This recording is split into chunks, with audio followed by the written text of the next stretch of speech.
Hello class 10, कैसे हैं आप सभी। उम्मीद करता हूं सभी बहुत अच्छे होंगे और आप लगातार अपनी पढ़ाई को कर रहे होंगे। जैसा मैंने आपको बताया था कि आप रेफरेंस बुक को लगाते रहें एनसीईआरटी के साथ में। एनसीईआरटी तो सबसे पहले करनी ही है, साथ में उसके रेफरेंस बुक को भी आप लगाते रहें। रेफरेंस बुक आपके लिए कोई भी हो सकती है, आप आरडी शर्मा यूज कर सकते हो, आर एस अग्रवाल यूज कर सकते हो, बाकी किसी दूसरे उसका क्वेश्चन बैंक आप यूज कर सकते हो, लेकिन एनसीईआरटी के साथ आप करते रहिएगा। बाकी आज इस वीडियो में हम लोग डिस्कस करेंगे एग्जांपल नंबर 1 चैप्टर 3 से, pair of linear equation in two variables से। इसमें हमें करना क्या है कि सबसे पहले हमें चेक करना है कि ये जो दो इक्वेशन दे रखी हैं इनका सॉल्यूशन बनेगा या नहीं बनेगा। कंसिस्टेंट का मतलब यही हो गया कि अगर सॉल्यूशन है तो इसको सॉल्व करना है, अदरवाइज हम लोग इसको फिर सॉल्व नहीं करेंगे। और सॉल्व कैसे करना है? ग्राफिकली सॉल्व करना है। तो सबसे पहले हम लोग यही चेक करते हैं कि यहां पे इसका सॉल्यूशन बनेगा या नहीं बनेगा। अगर बन रहा है तो कैसा सॉल्यूशन बन रहा है, ये हम लोग वैसे इंट्रोडक्शन में पहले डिस्कस करके आ रहे हैं। बाकी इस क्वेश्चन के अकॉर्डिंग मैं आपको एक बार फिर से बताता हूं कैसे हम लोगों को ये सॉल्व करना है। देखिए हम लोग क्या करेंगे, इसमें जो भी आपको इक्वेशन दे रखी है, लेट्स से पहली इक्वेशन दे रखी है x + 3y = 6। आप इस इक्वेशन को कंपेयर करेंगे a1x + b1y + c1 = 0।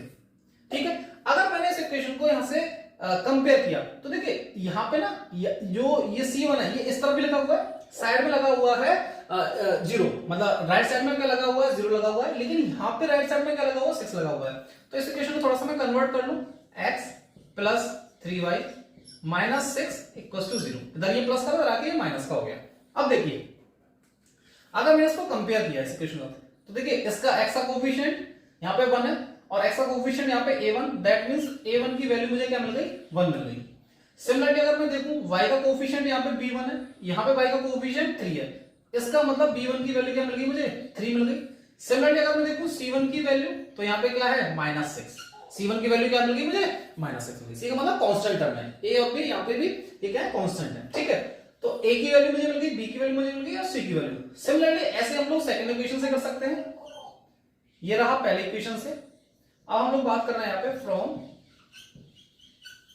Equation second, तो ये मिलेगा 2x - 3y = 12। अब फिर से इसको अपनी जो जनरल फॉर्म होती है उसमें इसको कन्वर्ट करता हूं, 2x - 3y - 12 = 0।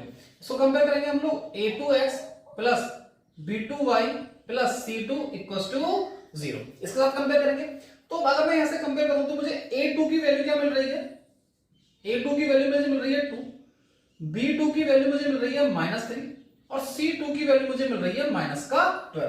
तो मुझे देखिए a1 की वैल्यू मिल गई, b1 की, c1 की और a2 b2 c2 इनकी वैल्यू मिल गई। अब हम लोग क्या चेक करेंगे, इनके रेशियो चेक करेंगे। सबसे पहले रेशियो चेक करने के लिए हम लोग करेंगे a1/a2 = b1/b2। अभी मैं दोनों को इक्वल लेके सॉल्व कर रहा हूं, देखते हैं किस तरह की कंडीशन यहां पे बनती है।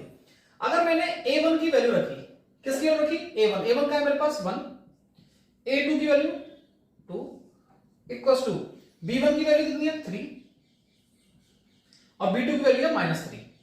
अब देखिए ध्यान सुनना, 3 से 3 कट गया, ये आया 1/2 = ये आया मेरे पास -1 और मैंने 1 कर दिया। अब मुझे ये बताओ 1/2 और -1 क्या आपस में बराबर हो सकते हैं क्या? कभी जो मैंने यहां पे लिखा है इक्वल का साइन, क्या ये बराबर है क्या? ये अगर ये बराबर नहीं है तो इसको क्या मैं बोल सकता हूं कि ये आपस में नॉट इक्वल है। तो मैं यहां पे क्या बोल सकता हूं कि भैया जो ये रेशियो बना है मेरे पास a1/a2 का वो नॉट इक्वल है किसके साथ, b1/b2 के साथ।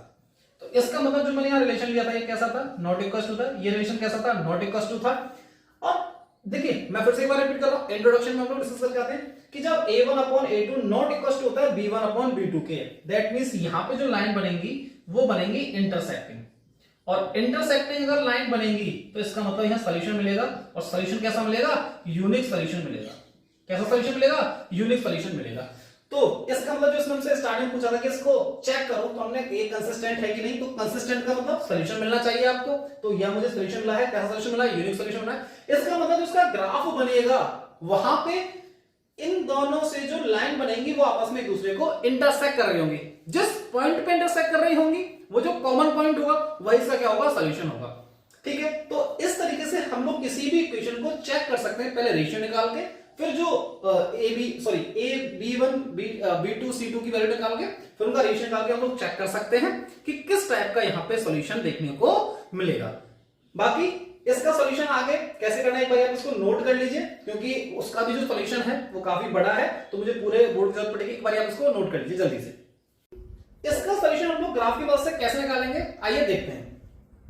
हम लोगों ने क्या लिखा, सबसे पहले जो भी हमारे पास इक्वेशन दे रखी है, मेरे को ये इक्वेशन दे रखी है, हम लोग क्या करेंगे यहां से किसी भी एक वेरिएबल की वैल्यू निकालेंगे। लेट्स से मैंने इसको बोला इक्वेशन फर्स्ट, इसको बोला इक्वेशन सेकंड, तो अभी मैं बात करता हूं इक्वेशन फर्स्ट पे। फ्रॉम इक्वेशन फर्स्ट यहां मिलेगा x plus 3y equals to 6। अब देखिए मैं यहां से क्या करूंगा, x की वैल्यू निकाल लेता हूं। किसकी वैल्यू निकाल लेता हूं, x की। तो अगर मैंने यहां से x की वैल्यू निकाली तो मुझे मिल जाएगा 6 माइनस 3y। अभी आराम से बता रहा हूं, हम लोग एक एक इक्वेशन को लेकर चलेंगे और इसके सॉल्यूशन को कैसे फाइंड करना है वो देखते रहेंगे। अब देखिए अब मैं क्या कर सकता हूं, अगर मुझे y की वैल्यू या x की वैल्यू, किसी भी वेरिएबल की वैल्यू आप अपनी मर्जी से कुछ भी पुट करेंगे, कुछ भी जो मैं कर रहा हूं, 1 2 3 -1 -2 जो आपका मन करे वो पुट कर सकते हैं। लेट मैंने पुट किया, पुट y इक्वल्स टू 0। अगर मैंने y इक्वल्स टू पुट किया तो मुझे क्या मिलेगा, 6 माइनस 3 इंटू 0, दैट मींस मुझे क्या मिल गया, x बराबर 6 मिल गया। अब देखिए इसके लिए ना एक टेबल ड्रॉ कर लेंगे जो हम लोगों को ग्राफ को रिप्रेजेंट करने में काफी हेल्प करेगी। वो टेबल क्या है, जिसमें आपने x और y की वैल्यू पुट करनी है। ये मैंने बनाया, ये x की वैल्यू हो गई, ये y की वैल्यू हो गई। अभी देखिए मैंने जब y बराबर 0 रखा, y बराबर 0 रखते ही y 0 रखा, मुझे x की वैल्यू क्या मिली, 6 मिली। अभी मेरे को देखिए एक पॉइंट मिला, एटलीस्ट आप 2 पॉइंट तो निकालेंगे, आप 2 से ज्यादा निकाल सकते हैं, 3 निकाल सकते हैं, 4 निकाल सकते हैं, लेकिन एटलीस्ट आपको 2 तो निकालने ही हैं। अब देखिए अगर मैंने जब y बराबर 0 रखा तो मुझे x बराबर 6 मिला। ऐसे ही मैं अगर रख दूं इस इक्वेशन में, जो हमारी ये मेन इक्वेशन है, इसी की बात कर रहे हैं हम लोग। अगर मैंने इसमें किया पुट y इक्वल्स टू 1, अगर मैंने y इक्वल्स टू 1 रखा इस इक्वेशन में, जो ये वाली इक्वेशन है, इसको एक बार मैं रख करता हूं, ये वाली इक्वेशन नहीं, ये वाली इक्वेशन जो हम लोगों ने ये बनाई थी ना, ये वाली इक्वेशन। अगर देखिए इसमें मैंने y बराबर 1 रखा तो मुझे क्या मिलेगा, x बराबर 6 माइनस 3 इंटू 1, दैट मींस मुझे x की वैल्यू कितनी मिल गई, 3 मिल गई। क्या 6 में से 3 को माइनस करूंगा तो देखिए जब मैंने y बराबर 1 रखा, y बराबर रखा 1, तो मुझे x की वैल्यू कितनी मिली, 3 मिली। क्या आपको ये टेबल समझ में आई कि मैंने कैसे ये टेबल बनाई है? एक बार आपको फिर से बता देता हूं, जो भी आपका इक्वेशन होगी उस इक्वेशन में से किसी भी एक वेरिएबल की वैल्यू आप निकाल लीजिए। उसमें क्या करना है, जो भी आपके पास वेरिएबल है, आप x की चाहे y की, किसी की भी अपनी मर्जी से कुछ भी वैल्यू रख सकते हैं। नेगेटिव हो सकती है, पॉजिटिव हो सकती है, 0 हो सकती है, कुछ भी वैल्यू हो सकती है। मैंने वही किया और सिंपल x और y की वैल्यूज को इस बॉक्स के अंदर रख दिया। अभी ये सिर्फ किया है हमने पहली इक्वेशन से, यही सारा काम करेंगे हम लोग दूसरी इक्वेशन से। अभी मैं आपको बहुत बेसिक से सारी चीजें समझा रहा हूं, इसलिए इस वीडियो को थोड़ा हो सकता है ये बड़ी वीडियो हो जाए, पर अगर एक बार आपने ये वीडियो बहुत अच्छे से देख ली तो मैं समझता हूं ग्राफ का कोई भी क्वेश्चन पर आपसे गलत नहीं होगा। अब देखिए हम लोग दूसरी इक्वेशन की बात करते हैं। दूसरी इक्वेशन में हम लोगों को बोला है 2x माइनस 3y। देखिए मैं इसमें यही सॉल्व करता हूं ना, आपको 2x minus 3y equals to 12। अब मुझे सॉल्व करनी है। लेट्स से देखिए मैंने यहां से x की वैल्यू निकाल ली, तो ये इधर माइनस का आके प्लस का हो जाएगा, साथ ही साथ इधर ये मल्टीप्लाई का 2 इधर आके डिवाइड का हो जाएगा, और मैंने यहां से 2 को हटा दिया। ये मेरे पास x की वैल्यू निकल के आ गई। ठीक है, अब x की वैल्यू, अब देखिए आप फिर से वही काम कर सकते हैं। अब मैंने रखा y बराबर 0। अगर मैंने y बराबर 0 रखा इस इक्वेशन में तो मुझे x की वैल्यू क्या मिलेगी, जो भी आप इक्वेशन बना रहे हैं ना उसको थोड़ा सा अलग आउटलाइन वगैरह कर दीजिए, जिससे कि वो अलग से इक्वेशन दिखाई दे, जिससे कि आपका प्रेजेंटेशन और भी अच्छा हो जाएगा। अब देखिए मुझे x की वैल्यू ऐसे क्या मिल जाएगी, फिर 12 प्लस 3 इंटू 0 अपॉन 2। अब देखिए इसको सॉल्व किया, x बराबर, ये तो 0 हो गया, सिर्फ मेरे पास बचेगा 12 अपॉन 2। इसको सॉल्व किया, मेरे पास कितना आ गया, 6 आ गया। अब यहां से फिर से आप एक और बॉक्स बनाएंगे, मैं यहां बॉक्स बना देता हूं। ये x और y की इसमें हम लोग वैल्यू को लिख देंगे, तो ये x की वैल्यू रही, ये y की रही। अब देखिए जब मैंने y बराबर रखा 0, y रखा 0, x की वैल्यू मुझे क्या मिल गई, 6 मिल गई।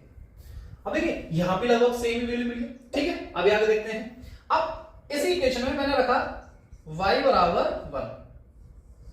अगर मैंने y बराबर 1 रखा तो मुझे क्या मिलेगा, x equals to 12 plus 3 into 1 upon में 2। अगर मैंने इसको सॉल्व किया तो देखिए ये मुझे मिलेगा 12 प्लस 3 अपॉन 2 दैट मीन्स 15/2। तो x की वैल्यू y की वैल्यू मेरे को 1 रखने पे, अब देखो इसको मैं डेसिमल में सॉल्व कर सकता हूं, ये हो जाएगा 7.5। तो ये मुझे मिला 7.5। अब बहुत सारे बच्चों को ना क्वेश्चंस करते समय अगर डेसिमल की वैल्यू मिल जाती है तो वो अपनी कैलकुलेशन को या तो गलत कर देते हैं या उसको देख के ना वही क्वेश्चन को स्किप कर देते हैं। अब देखिए मेरे यहां पे ना जो y बराबर 1 रखने पर x की वैल्यू मुझे मिली 7.5। जरूरी नहीं है आप इसमें लेट से यहां -1 रखते, यहां -1 रखते तो 12 माइनस जब भी 3 होता तब भी 4.5। आप ऐसी भी कोई वैल्यू रख सकते हैं जिससे कि जैसे लेट से मैंने यहां पे 2 रखा होता तो 3 × 2 6, 12 + 6 कितना होता है 18। 18 को डिवाइड लगाएंगे 2 से कितना आएगा आपके पास 9 आ जाएगा। तो आप डेसिमल की वैल्यू को भी रिप्लेस कर सकते हो आगे फर्दर किसी वैल्यू से रख के। बाकी मैं इस क्वेश्चन को आपको डेसिमल की वैल्यू के साथ ही कराऊंगा क्योंकि बच्चों को इसी डेसिमल की वैल्यू के साथ दिक्कत आती है। बाकी अब देखते हैं, ये मेरे पास बॉक्स बन के आ गए। एक बॉक्स पहली इक्वेशन से ये बना, दूसरी इक्वेशन से मेरे सामने ये बॉक्स बना। अब देखते हैं इसका सॉल्यूशन हम लोग ग्राफ की मदद से कैसे कर सकते हैं। अब देखिए सबसे पहले आप क्या करेंगे, इसका जो अपना कार्टेशियन प्लेन होता है वो कार्टेशियन प्लेन हम लोग ड्रॉ कर लेते हैं। ये मैंने यहां पे कार्टेशियन प्लेन को ड्रॉ किया। इसके हम कुछ ना कुछ वैल्यू रख देंगे यहां पे 1 2 3 4 5 6 7 लास्ट 8। क्योंकि देखिए x की वैल्यू कहां तक गई है 7.5 तक गई है, इसलिए मैंने वहां 8 तक रख लिया है। यहां पे भी 1 2 3 4 5 6 7। अब ये कोई भी वैल्यू नेगेटिव नहीं है इसलिए मैं नेगेटिव उनको ड्रॉ नहीं कर रहा हूं, सिर्फ मैंने पॉजिटिव वाले ड्रॉ किए हैं। बाकी अब जो हमारे पास अपने पॉइंट्स हैं इनको हमें बस इस ग्राफ के अंदर क्या करना है, प्लॉट करना है। देखिए अगर मुझे क्या देखूं, सबसे पहले मुझे दिखाई दे रहा है x की वैल्यू 6, y की वैल्यू 0। अब देखिए अगर y 0 है तो हम जानते हैं कि x एक्सिस पे y की वैल्यू क्या होती है 0 होती है। तो जो पहला पॉइंट है अगर मैं आपको इसको रिप्रेजेंट करके दिखाऊं तो पहला पॉइंट क्या यहां तक लाई करेगा। मैं थोड़ा बड़ा बनाता हूं जिससे कि आप देख पाए। पहला पॉइंट यहां तक लाई करेगा, क्यों? क्योंकि y 0 है और x की वैल्यू कितनी है 6 है। तो पहला पॉइंट यहां लाई किया। एक बार फिर से बता देता हूं, x एक्सिस पे y की वैल्यू 0, इसलिए जो पहला पॉइंट है वो सिर्फ x एक्सिस पे ही लाई करेगा। दूसरा पॉइंट जिसमें दे रखा है y 1 x 3। तो देखिए x की वैल्यू 3 और y 1। ये जो पॉइंट रहेगा ये पॉइंट यहां पे रहेगा, x की 3 y की 1, तो ये पॉइंट यहां पे था। तो आपको ने पॉइंट कैसे प्लॉट करने हैं ये समझ में आया। दूसरा, पहली इक्वेशन को हमने आराम से, अब इसको पहली इक्वेशन को ना एक बारी मैं ड्रॉ कर देता हूं जिससे कि बाद में कंफ्यूजन ना हो कि जैसे आपने पहली इक्वेशन के कोऑर्डिनेट को ड्रॉ कर लिया आप वहां पे सीधी लाइन खींच दीजिए। अब देखिए मैंने ना इसको थोड़ा छोटा करके अब यहां से देखिए मैं हाथ से बना रहा हूं, हो सकता है थोड़ा बहुत एरर लाइन को सीधी खींचने में दिक्कत है क्योंकि मैं हाथ से बना रहा हूं। बाकी आप अपनी कॉपी में जब बनाएंगे स्केल की मदद से बनाएंगे प्रॉपर, ठीक है। अगर मैंने इसको कनेक्ट किया तो ये मेरे पास इक्वेशन निकल के, ओ सॉरी ये मेरे पास लाइन निकल के किस इक्वेशन की है वो इक्वेशन लिख दो। ये मेरे पास है, इसको यहां लिख देते हैं, ये मेरे पास है x + 3y = 6। ये जो लाइन है मेरे पास इस इक्वेशन के, इसको आप मेंशन जरूर करेंगे। बहुत सारे बच्चे इसको स्किप कर देते हैं इसलिए मैं आपको बता रहा हूं इसको मेंशन आप जरूर करेंगे, ठीक है। बाकी अब हम लोग दूसरे जो कोऑर्डिनेट्स हैं इनको ड्रॉ करते हैं हम लोग। अब देखिए x 6 y 0, इसका मतलब ये तो पहली वाली वैल्यू हुई। ये भी कहां लाई करेगा, यहीं लाई करेगा क्या? ये भी यहीं लाई करेगा क्या? ठीक है, एक बार फिर से देखिए x 6 y 0, यहां पे भी क्या था x 6 था y 0 था, तो दोनों ही पॉइंट जो है वो एक वहीं लाई करेंगे, एक ही जगह पे लाई करेंगे, ठीक है। दूसरा क्या है, y की वैल्यू 1 है, x की वैल्यू 7.5, y 1 x की वैल्यू 7.5। तो जो ये पॉइंट है ये पॉइंट 7 और 8 के बीच में लाई करेगा क्या? ठीक है। अब देखिए मुझे इसका करना है ग्राफ को, एक पॉइंट ये रहा और एक सॉरी यानी 1 है ना, y की वैल्यू 1, तो ये जो कोऑर्डिनेट है ये लाई करेगा यहां पे,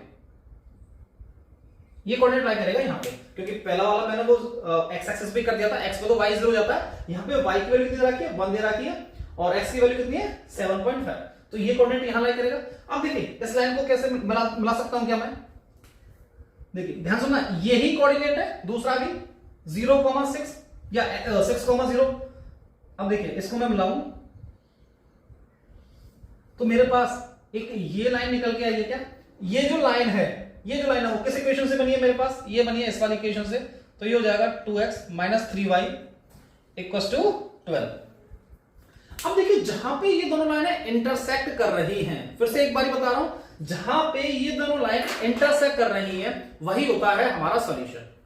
जिस भी ग्राफ में आप ड्रॉ कर रहे हैं, अगर वहां पे सॉल्यूशन आपका निकलता है कैसा, कि जहां लाइनें कर रही हैं इंटरसेक्टिंग, तो जिस पॉइंट पे इंटरसेक्ट करेंगी वही होगा आपका सॉल्यूशन। यहां पे ये किस पॉइंट पे लाई कर रही है, यहां पे ये लाई कर रही है 6,0, 6,0।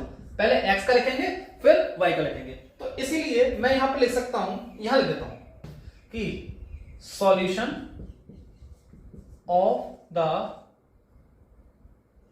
Pair of given equation is 6,0। ये इसका हुआ सॉल्यूशन। उम्मीद करता हूं आपको पूरी वीडियो समझ में आई होगी।